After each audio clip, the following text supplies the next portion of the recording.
Hello and welcome back to RimWorld. Last time, we continued to build the defensive wall, which continues, as always, to take 1.5 million years to possibly ever complete. We're getting there, though, people. We're getting there. We're going to get this wall all closed up, then we're going to get defenses up. It's going to be beautiful. We're going to stop building just a giant stone wall, and we'll move on to, you know, making a good colony. And maybe, if we're lucky, Mission will join us. Also, what the heck is going on with our power right now? Oh, we have no power. I see how it is. We kind of probably need a solar generator. I mean, ideally, we're going to be working with, what's it going to be? Geothermal. That's really going to be where our power comes from eventually, but that is really an eventually situation, and we do need to deal with the right now so that people don't die of, like, I don't know, hypothermia. I have a small feeling that people do not like dying of hypothermia. Hen 2 collapsed due to extreme exhaustion. Hen 2, why are you... Oh, no, that's just hypothermia, actually. I would not necessarily call hypothermia extreme exhaustion, but, you know. Okay, Hen 1 has died of blood loss. I think we're going to lose every single one of our hens. Oh, what we need is a public dining area, as well as, like, a place for fun stuff. Do we even have horseshoes up right now? Oh, we do. Okay, cool. So we need that set up because basically, one of the big things that we need is a barn for any animals we have, so that this exact situation where literally every animal we have is dying of hypothermia does not occur. Because that's kind of bad, just saying. It's the 9th of fall, isn't it? Ah, that is no joke. That is no joke of a date. We're going to have to start hunting for food at this point because I don't know if you've noticed, but we don't actually have enough meals to survive. So let's see if we can find some of the less dangerous animals at this point. We can do more coordinated hunting events for things like, I don't know, muffalo and such. But right now, we don't need to worry too much about that. I think if we just get a bit of food in here with, like, I don't know, squirrels, turkeys, maybe a warg or two. See, at some point, we can, like, hunt down this muffalo group. Oh, that would be beautiful. Oh, and we can possibly tame this timber wolf. I mean, it's dangerous, but it's totally worth it. Timber wolves are like dogs in that they are awesome to have around the colony. Mostly because dogs pick stuff up and put stuff down, which is kind of what we want right now. Okay, in terms of the colony at the moment, are we still working on producing stone? We definitely are. We're getting some more granite block in there. So we're going to work on getting up a bit more of this wall. I don't know. Are we at the point? We're not quite at a connection point yet. But that's 15, and if we add a good, like, what, 25? We should have enough granite block for that. Oh, man, this colony is going to go places, people. I can assure you. I mean, it might take 7,500 years, but I can assure you, so long as we don't suddenly and spontaneously explode, which is kind of known to happen in RimWorld colonies, we will be perfectly fine.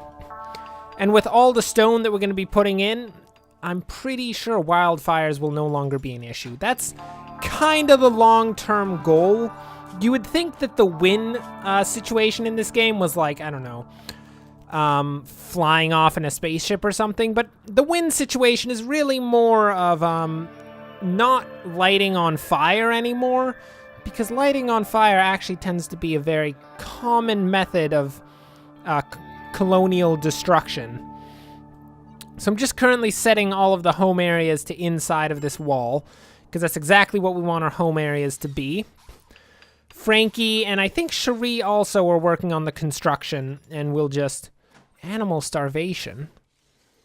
How are you... Oh, yeah, you're starving because you're all in shock because you have serious hypothermia, which is really not good.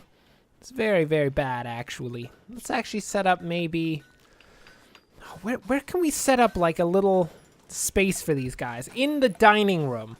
I forgot that we actually had a dining room. We do have that right here.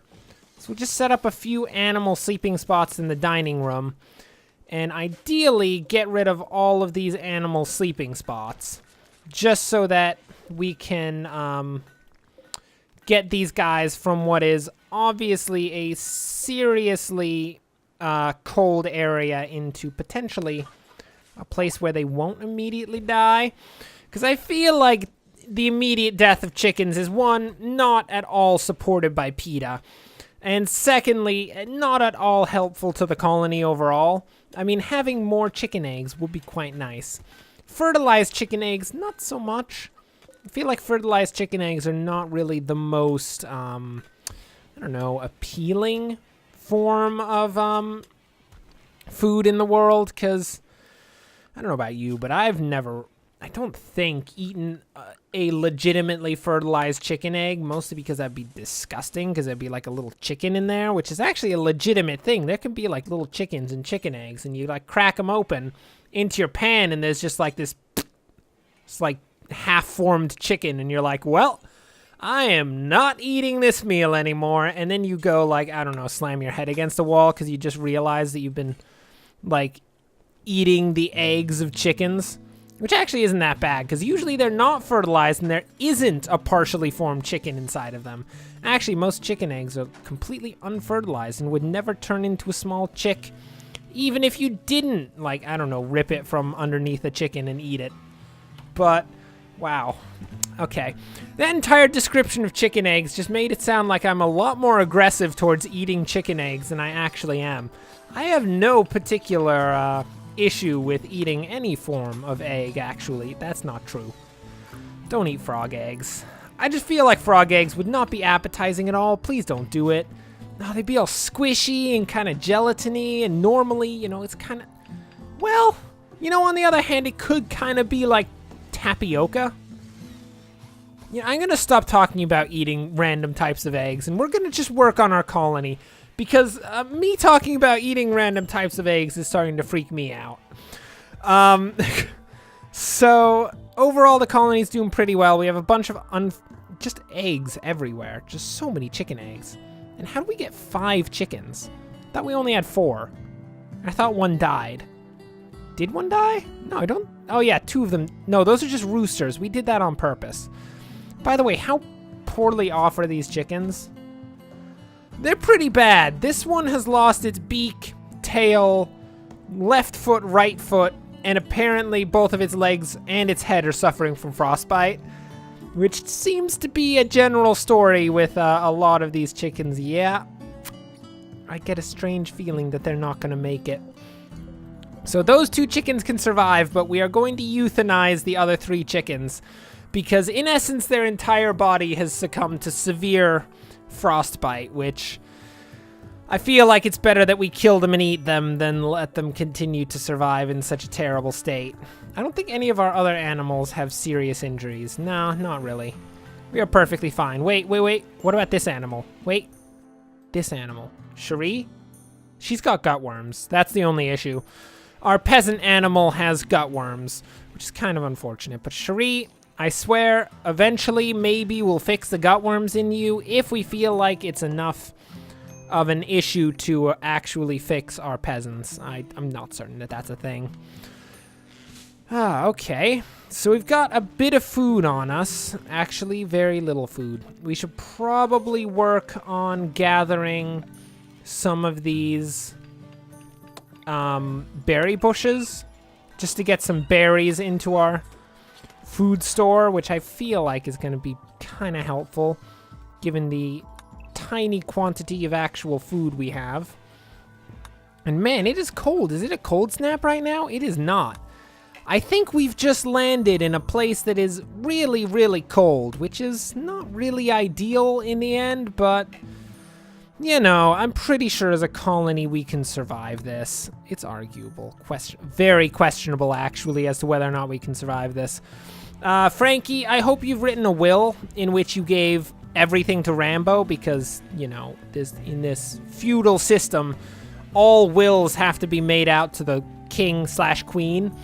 It's basically just how we work. It maintains social order in an otherwise lawless world. At least that's what the king and queen say, and I'm inclined to believe them because, you know, They're not terribly understanding about people who disagree. Oh my word, are we actually gonna finish up this wall? I think we might actually finish up this wall. We have, what, 10 minutes left? I think they can do it in 10 minutes. Oh, that blows my mind. And then once we've got the wall done, we can actually start, like, I don't know, building wooden homes, stone homes. We already have wooden homes, and we don't want wooden homes. We want legit homes, and legit homes are not wooden homes. So, oh my word, this is gonna be amazing. This will be a big step for the colony. Because where do we put the, so that's the door right there. Once we get the door done, we can start setting up like a basic sandbag situation. Like right along there. We'll just, forbid this from happening right now so that everyone works on the walls instead. But that's basically going to be our standard defensive situation. At least for the beginning. Where we're just going to have a door that we can basically forbid anytime there's a pack of man-hunting animals, which, by the way, having a door to protect you from man-hunting animals is crazy useful.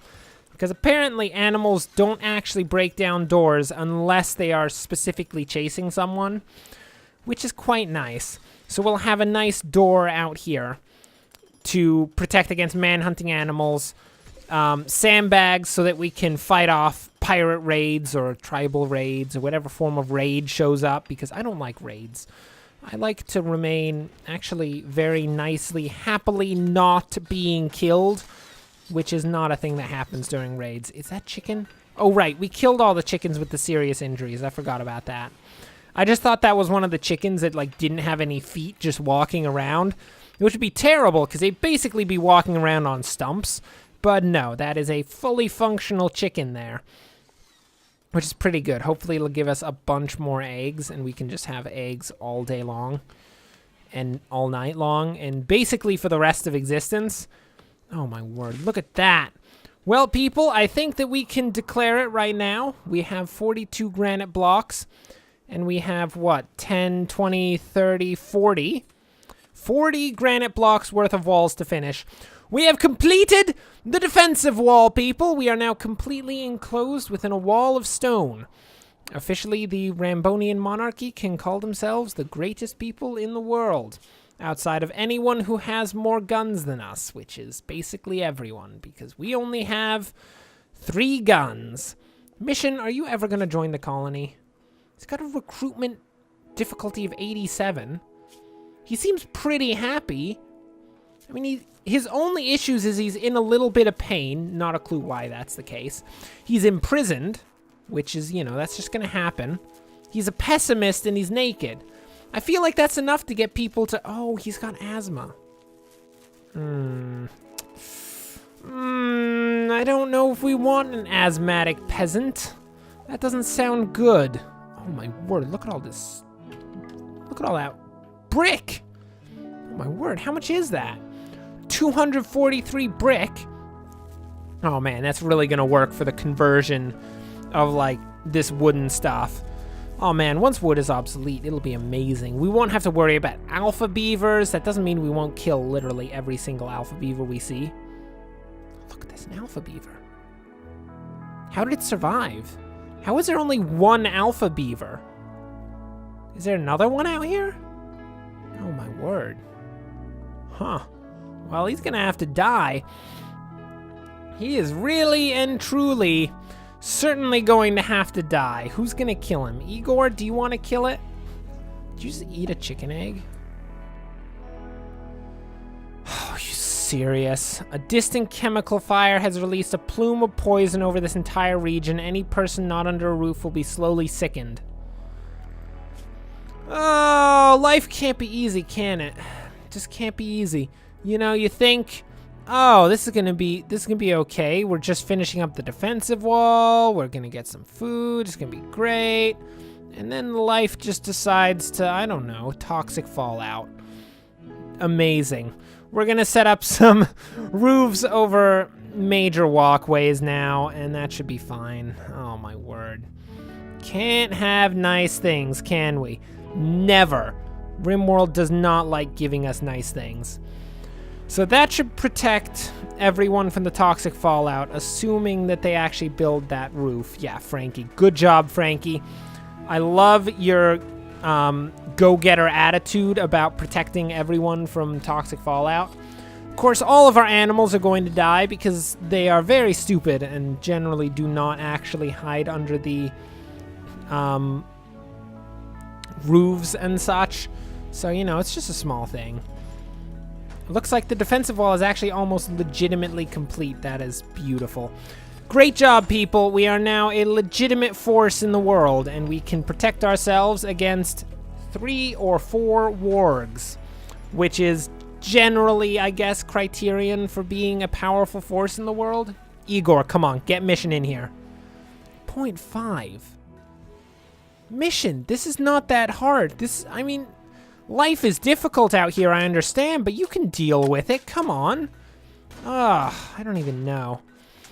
Anyway, looks like these sandbags are being set up. We're going to have to get rid of all of those big chunks just so they don't get in the way of walking around. And that is it. We have completed the defensive wall after, 8, 9 episodes? Took a while. It's fine. It's fine. We have succeeded, and we have a bunch more blocks that we can possibly begin to tear down some of these structures. I think first and foremost, we're going to want to work on tearing down the structures for the walk-in fridge, basically so that our food storage is completely protected from any form of fires that might show up in the colony, because that is kind of useful. We'll set up some limestone block walls here. And generally, the best way to... Okay, guys, yeah, you're going to go to sleep? You're lucky that it's literally -4 degrees outside, or else I would be incredibly cross about you guys leaving the walk-in fridge completely open to the elements and clearly not cooling down the situation. Mission, I'm just continually cross at you regardless. You're the worst. He's a terrible person. He just doesn't want to join the colony. I don't understand why. We're a bunch of nice people, admittedly working under an oppressive feudal system, but, isn't everyone living under an oppressive feudal system? I feel like that's a thing. I don't know. So we're going to have Frankie start by hauling that stuff, because if there's actually stuff in the way of a construction project, the people will literally deal with every individual thing in the way one at a time. It massively slows down construction. But with Frankie hauling all of that stuff, we're going to get this walk-in fridge built up ASAP, and the first mandate of Rambo is going to be completed. That first mandate is, of course, that every form of wood will be made obsolete. So we are well on our way to that one. And as a plus, stone does also, apparently, people like stone more than they like wood. So, okay, I see how it is. We've had some form of IED go off in Cherie's room. That's how it's going to be. I understand. I like IEDs in my colonies more than the next guy, but, generally, improvised explosive devices should remain on battlefields, not so much in people's rooms. Unless said person's room is actually a battlefield. Whereas then it actually seems pretty reasonable that there be an IED in there. I'm just saying, I'm not like an IED expert. That is totally a thing. It's probably not a very good job, because I feel like you have to have experience in IEDs in order to be an IED expert, and I would really prefer to never have experience in those, because, they explode. It's literally in the name. Anyway, Frankie's going to finish up the last few portions. Frankie, I said you are going to finish up the last few portions of the walk-in fridge, and then we should have a fully stone walk-in fridge, and we can all pat ourselves on the back that we have moved one step closer to the vision of the colony that Rambo wants and has, because Rambo is, of course, the queen and the most important person in the colony. Well, with this actually rather productive episode, that'll bring us to the end of this episode. Thanks for watching. If you enjoyed this, like and subscribe. Next time we will continue to replace all of our wood walls with stone walls until we have a fully stone colony. And then we're probably going to need to get to work on some more research, because currently we just don't have enough stuff. And we really need to get to geothermal as soon as possible. But until then, thanks for watching, and of course, as always, enjoy the rest of your day.